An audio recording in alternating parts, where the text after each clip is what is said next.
الأنبياء والمرسلين وعلى آله وصحبه أجمعين. أما بعد، فإن أصدق الحديث كتاب الله، وأحسن الهدي هدي محمد صلى الله عليه وسلم، وخير الأمور عوازمها، وشر الأمور محدثاتها، وكل محدثة بدعة، وكل بدعة ضلالة، وكل ضلالة في النار. يقول جميع طلاب الحديث في الصف النهائي بجامعة الشيخ حسين أحمد المدني بدوبند، قال حدثنا فضيلة الشيخ أستاذ العلماء والفضلاء، أستاذنا الموقر أحد كبار علماء الهند، مرجع النحو والصرف، العلامة المفتي مزمل علي الآسامي، أطال الله عمره وعمت فيوضه، رئيس هذه الجامعة وشيخ الحديث فيها. قال حدثنا فضيلة الشيخ قطب العالم أستاذ العلماء والفقهاء، المحدث الجليل العلامة الشيخ أحمد علي الآسامي، الشهير بشيخ الباسكندي، شيخ الحديث بجامعة دار العلوم باسكندي، ورئيس هيئة الأمور الشرعية بشمال الهند وشرقها، ورئيس جمعية علماء الهند بآسام. قال وحدثنا فضيلة الشيخ أستاذ العلماء والفقهاء،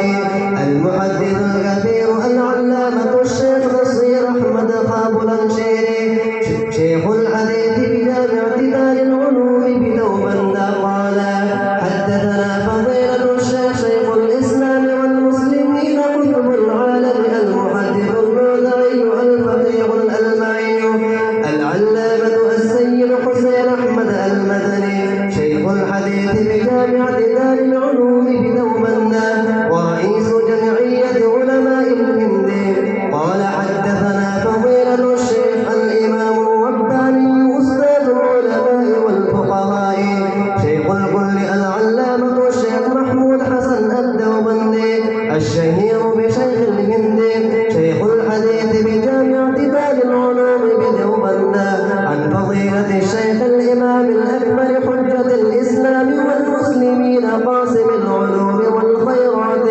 العلامة الشيخ محمد قاسم النانوتوي، عن العلامة الشيخ عبد الغني المجددي، عن العلامة الشيخ محمد إسحاق الدهلوي، عن العلامة الشيخ عبد العزيز الدهلوي، عن الإمام الرباني مسند الهند العارف بالله تعالى، العلامة الشيخ شمس الدين محمد بن أحمد بن محمد الرملي، عن العلامة الشيخ أحمد زكريا بن محمد أبي يحيى الأنصاري، عن العلامة الشيخ الحافظ بن حجر العسقلاني، عن العلامة الشيخ إبراهيم بن أحمد التنوخي، عن العلامة الشيخ أبي الوفد عبد الأول بن عيسى بن شعيب الهروي، عن العلامة الشيخ أبي الحسن عبد الرحمن بن مظفر الداودي، عن العلامة الشيخ أبي محمد عبد الله بن أحمد السلفسي، عن العلامة الشيخ أبي عبد الله محمد بن يوسف الفربري، عن الشيخ الإمام الغمام العلام الحافظ الحجة أمير المؤمنين في الحديث ورئيس المحدثين في القديم، أبي عبد الله محمد بن إسماعيل بن إبراهيم بن المغيرة بن بردزبة الجوفي اليماني البخاري رحمه الله تعالى رحمة واسعة. اللهم انفعنا وارفعنا بعلومه وعلومهم أجمعين، آمين يا رب العالمين. أنه قال: باب قراءة